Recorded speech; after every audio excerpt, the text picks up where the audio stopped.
తెలంగాణను సార్థకత చేస్తూ ముందుకు సాగుతున్నారు. Visionary leader and champion of Telangana.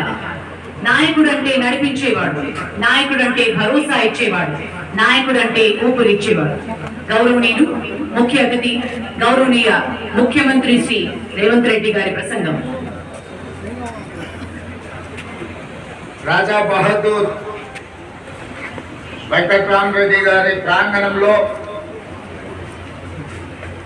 Police academy director అభిలాష 87 మంది రైతుల ఖాతాలో 18,000 కోట్ల రూపాయలు వేసిన చరిత్ర ఈ దేశంలోనే మొట్టమొదటిది. తద్వారా మీరందరూ రైతుల బిడ్డలు, గ్రామీణ ప్రాంతం నుంచి వచ్చిన వాళ్ళు, వ్యవసాయ సమస్యలు, రైతుల యొక్క కష్టాలు తెలిసిన వాళ్ళు.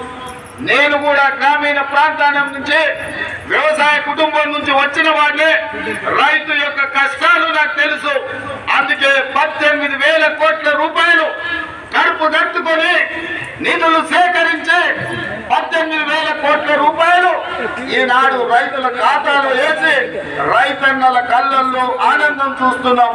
వ్యవసాయం దండగ కాదు, వ్యవసాయం పండుగని నిరూపించి ఈనాడు తెలంగాణ రాష్ట్రంలో రైతుల ఆత్మగౌరవంతో తలెత్తుకునే విధంగా రాష్ట్ర ప్రభుత్వం నిర్ణయాలు తీసుకుంటున్నది.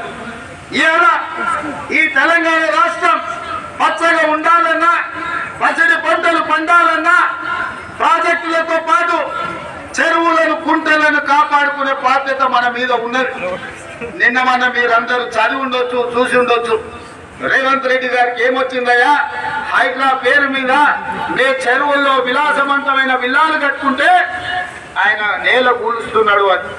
నేను ఒక్క మాట అడగదలుచుకునే వేదిక మీద నుంచి తెలంగాణ ప్రజల్ని, ముఖ్యంగా హైదరాబాద్ నగర వాసులని, 1908లో ఈ మహానగరం మీద వరదలు ఉప్పెనై కమ్మేస్తే వేలాది మంది ప్రాణాలు కోల్పోతే ఆనాటి నిజాం సర్కార్ మోక్షగుండం విశ్వేశ్వరయ్యను ఆర్కిటెక్ట్ గా నియమించి 100 కోట్ల రూపాయల నాడు ఖర్చు పెట్టి ఉస్మాన్ సాగర్, హిమాయత్ సాగర్ ను నిర్మించారు. అనంతగిరి కొండల నుంచి వచ్చే వరదల్ని నిలువరించిన నీళ్లను ఈ మహానగరానికి తాగునీటి వసతులుగా ఏర్పాటు చేసింది. ఒకనాడు ఎక్కడి నుంచి హైదరాబాద్ నగరానికి ప్రజలకు తాగడానికి ఇస్తే ముఖ్యమంత్రిగా నేను వైఫల్యం చెందినట్టు కాదా? ఒకసారి ఆలోచన చేయండి. భవిష్యత్ తరాలకు అందించాల్సిన బాధ్యత చెరువులు, కుంటలు, నాలాలను ఎవరెవరో ఆక్రమించుకుంటే వాళ్ళ ఆక్రమణలో జరబట్టే ఇవాళ నగరం మీద 34 వరదలు వస్తున్నాయి. ఆ వరదలు ఎక్కడికి వెళ్తున్నాయి? బస్తీలో ఉన్న పేదోళ్ళ ఇళ్ళకు పోతున్నాయి. పేదోళ్ళ జీవితకాలం కష్టపడి సంపాదించుకున్న ఫ్రిడ్జ్, టీవీ, మంచము, బట్టలు, కట్టుకున్న బట్టలతో సహా అర్ధరాత్రి పూట వాళ్ళ ఇళ్ళకి నీళ్ళు వస్తే కలిసిపోతాయి. అనాథలకు రోడ్డు మీద నిలబడాల్సిన పరిస్థితులు వచ్చినాయి. మున్నేరు వాగు పక్కన ఖమ్మంలో అయినా, వరంగల్ జిల్లాలో అయినా, హైదరాబాద్ నగరంలో అయినా, కృష్ణానది ఒడ్డున మునిగే ప్రాంతాలైనా దుర్మార్గులు ఆక్రమించుకున్న చెరువుల వల్లనే ఇవాళ వరదలు వస్తున్నాయి. అందుకే హైడ్రాను ప్రారంభించడం, హైడ్రా స్పెషల్ టాస్కే ఈ చెరువులను ఆక్రమించిన వాళ్ళను చెరబట్టాలని, చెరబట్టిన వాళ్ళ నుంచి విడిపించాలని, అలాంటి వాళ్ళను అవసరమైతే చెరసాలకు తోలాలనేది నా ప్రభుత్వ విధానం. అందులో ఎంత గొప్ప వ్యక్తులున్నా, ఎంత మహామహులున్నా వాళ్ళు చెరువులను వదలక తప్పదు. అందుకే ఈ వేదిక మీద నుంచి గొప్ప వ్యక్తులకు నేను విజ్ఞప్తి చేస్తున్నా, మీరు ఆక్రమణలు తొలగిస్తాం. ఇదే కాదు, ఇవాళ మూసి ఒకప్పుడు అనంతగిరి నుంచి వచ్చే కృష్ణానది జలాలకు ఒక ఆనవాలు. కానీ ఇవాళ కాలుష్యం అయిపోయింది. ఇవాళ మన భక్తులను చిందర వందర చేస్తున్నాయి. నల్గొండ జిల్లా రైతులు ఇవాళ ఏడుస్తున్నారు. హైదరాబాద్ నగరంలో నుంచి వచ్చిన కాలుష్యం నల్గొండ ప్రజలకు చేరుతుంది. అక్కడ పంటలు కూడా విషమయం అయిపోయినాయి. మా కోమటిరెడ్డి వెంకటరెడ్డి గారు పదే నా దృష్టికి తీసుకొచ్చి నల్గొండకు వస్తున్న కాలుష్యాన్ని నియంత్రించండి, మూసిని ప్రక్షాళన చేయండి అని. అందుకే కేంద్ర ప్రభుత్వ సహకారంతో మూసి ఆక్రమణలు తొలగించి మూసీని ప్రక్షాళన చేసి ఒక అద్భుతమైన మూసీ రివర్ డెవలప్మెంట్ ఫ్రంట్ అభివృద్ధి చేసి పేద వాళ్ళకు అక్కడ వ్యాపారాలు చేసుకోవడానికి అవసరమైన అవకాశాలు కల్పిస్తాం. శాశ్వత నివాసదారులు ఎవరైతే ఉన్నారో వాళ్ళందరికీ డబుల్ బెడ్రూమ్ ఇల్లు ఇచ్చే బాధ్యత ఈ రాష్ట్ర ప్రభుత్వం తీసుకుంటుంది. దాదాపుగా 11,000 మంది అక్కడ ఇల్లు ఉన్నాయి. ప్రతి వాడికి 11 కాదు, అవసరమైతే 12,000 మంది అయినా ప్రతి వాడికి డబుల్ బెడ్రూమ్ ఇల్లు ఇచ్చి వాళ్ళని ఆత్మగౌరవంతో బ్రతికేటట్టు ఈ ప్రభుత్వం పునరావాసం కల్పిస్తుంది. అట్లాంటి కార్యక్రమాలలో ఇవాళ శిక్షణ పొందిన ఈ ఎస్ఐలు ప్రజల సహకారం కోసం మీరు బాధ్యత తీసుకోవాలి. అదే విధంగా ఎక్కడైతే ఆక్రమించుకున్నారో మూసీలు, ఎఫ్టీఎలు, బఫర్ జోన్, నాలాలలో ఉన్న వాళ్ళు తొలగించండి. ప్రభుత్వ భూముల్లో లేదా ప్రైవేట్ భూముల్లో అనుమతి లేకుండా కట్టుకున్న వాళ్ళని ఏదైనా రెగ్యులరైజ్ చేయడానికి స్కీమ్ ఉంది. కానీ ఎఫ్టీఎల్, బఫర్ జోన్, నాలాల వాటికి రెగ్యులరైజేషన్ స్కీమ్ లేదు. ఇవ్వాలి కాకుండా రేపైనా వాటిని తప్పకుండా తొలగిస్తాం. వాళ్ళ పట్ల కఠినంగా వ్యవహరిస్తాం. మీ అందరికీ నా విజ్ఞప్తి, నిరుద్యోగ యువకులకు ఉద్యోగ ఉపాధి అవకాశాలు వస్తాయి. తెలంగాణ రాష్ట్రమే ఈ దేశానికి ఒక మోడల్ గా కావాలి. నిన్న సైబర్ నేరాలలో దేశంలోనే ఒక ఆదర్శంగా తెలంగాణ రాష్ట్రం ఉందని కేంద్ర హోంశాఖ మంత్రి అమిత్ షా గారు తెలంగాణ రాష్ట్రానికి రివార్డు ఇవ్వడం జరిగింది. ఆ శాఖను కూడా మనస్ఫూర్తిగా అభినందిస్తూ ఇంత మంచి కార్యక్రమాన్ని ఏర్పాటు చేసి ఇందులో మిమ్మల్ని అందరినీ కలుపుకొని రేపటి భవిష్యత్తు గురించి చర్చించుకోవడానికి అవకాశం కల్పించిన ప్రతి ఒక్క సిబ్బందికి, ఈ కార్యక్రమంలో పాల్గొన్న ప్రజాప్రతినిధులు, స్థానిక ఎంపీ విశ్వేశ్వర రెడ్డి గారు, ఎమ్మెల్సీ మహేందర్ రెడ్డి గారు, అదేవిధంగా స్థానిక ఎమ్మెల్యే ప్రకాష్ గౌడ్ గారు, అదేవిధంగా డీజీపీ గారు, ఇతర ప్రజాప్రతినిధులు ఈ రోజు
నూతన సబ్ ఇన్స్పెక్టర్స్ మరియు ఉప సబ్ ఇన్స్పెక్టర్స్ అందరూ సవాలు మైదానం నుండి ఒకరితో ఒకరు కలిసి కాలు కలిపి లయబద్ధంగా నెమ్మదిగా బయటికి వెళుతున్న క్షణం వివిధ సామాజిక వర్గాల నుండి నియామకం అయినప్పటికీ పోలీస్ విభాగం ద్వారా చట్ట ప్రకారం నిర్వర్తించు విధులు సిబ్బంది సమన్వయంతో ముందుకు వెళ్లి ప్రజలకు, ప్రభుత్వ వ్యవస్థలకు, ప్రజాప్రతినిధులకు రక్షణ కల్పిస్తామని నేరాలు నిరోధించడానికి తగు చర్యలు తీసుకుని నేరంలో చేసిన వ్యక్తులను సత్వరమే కనుకొని వాళ్లకు చట్ట ప్రకారం శిక్ష పడేటట్లు పరిశోధిస్తామని చెబుతున్నట్లుగా చాలా క్షుణ్ణంగా కనిపిస్తూ ఉన్న క్షణం. పోలీస్ అకాడమీలో సామాన్యులుగా అడుగుపెట్టిన మీరు ఈరోజు ఒక పరిపూర్ణ పోలీస్ అధికారులుగా చట్ట పరిధిలో ప్రజలకు సేవ చేయుటకు కవాతు మైదానం నుండి మొదటి అడుగు బయటికి వేస్తున్నారు. A huge round of applause, ladies and gentlemen. ఇది చరిత్రలో సువర్ణాక్షరాలతో లిఖించదగ్గ క్షణం. శిక్షణ కావాల్సిన ఫోరెన్సిక్ సైన్స్ ప్రయోజనార్థులకు నేరానికి సంబంధించిన సాక్ష్యాలను వస్తువులను నేరస్తుల నుండి సేకరించడానికి అనుభవపూర్వకమైన నైపుణ్యాలను మెళకువలను నేర్పిన డాక్టర్ ధనంజ ఫోరెన్సిక్ సైన్స్ సహాయ సంచాలకులు వారికి అకాడమీ కంప్యూటర్ ప్రయోగశాల అందుబాటులోకి ఉంచి శిక్షణార్థులకు కంప్యూటర్ బేసిక్స్, సైబర్ క్రైమ్,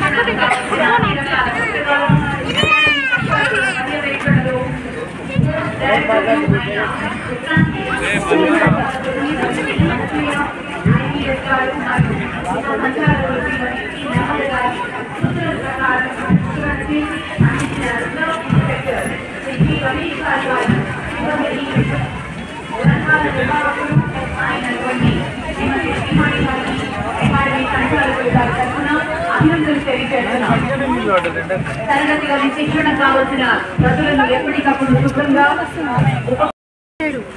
శిక్షణార్థులకు తగిన వసతి ఏర్పాట్లు నిరంతరం పరిశుభ్రంగా ఉండడం, వారి మానసిక శారీరక సామర్థ్యాలను పెంపొందించి కావలసిన ఆహారాలను అందించి అన్ని రకాల శిక్షణలకు అత్యంత నేర్పరితనంతో పూర్తి చేయడానికి కృషి చేసిన ఉప సంచాలకులు శ్రీమతి నర్మద గారికి, రిజర్వ్ ఇన్స్పెక్టర్ బి శ్రీరామ్ గారికి మరియు వారి సిబ్బందికి అభినందనలు.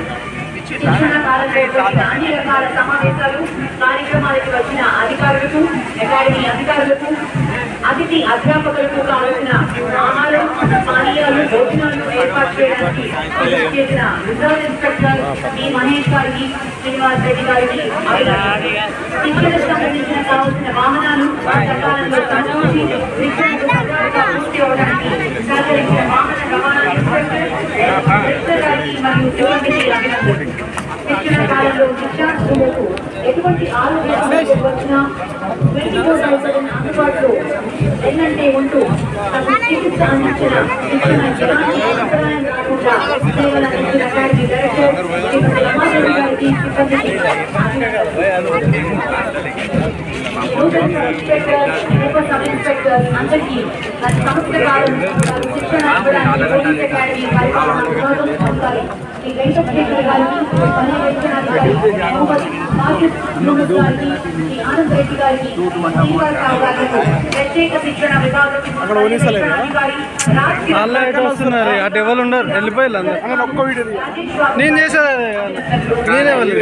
అధికారి పోలీస్ అకాడమీలో ఉన్న ఎప్పటికప్పుడు శుభ్రంగా ఉంచుతూ సవాలు ప్రదర్శన కావాల్సిన అన్ని ఏర్పాట్లు సకాలంలో జరగడానికి చేసిన అకాడమీ క్వార్టర్ మాస్టర్ శ్రీ ఎండి షర్మిన్ గారికి, సిబ్బందికి అభినందనలు. అకాడమీ భద్రతను సంబంధించిన అంశాలను అన్ని వేళగా అకాడమీ భద్రతకు కృషి చేస్తున్న మరియు అకాడమీ అనుసంధాన అధికారిగా వ్యవహరిస్తున్న రిజర్వ్ ఇన్స్పెక్టర్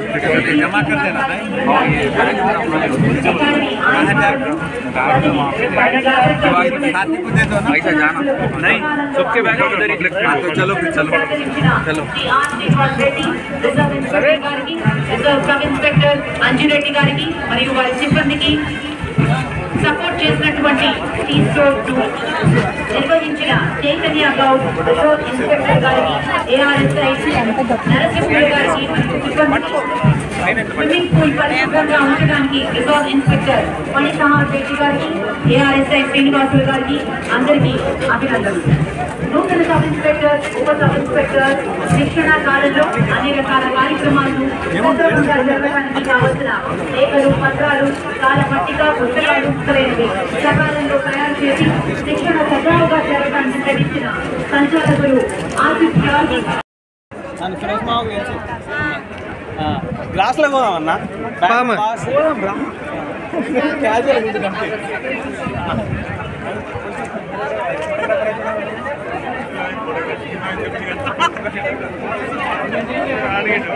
Chess number 84.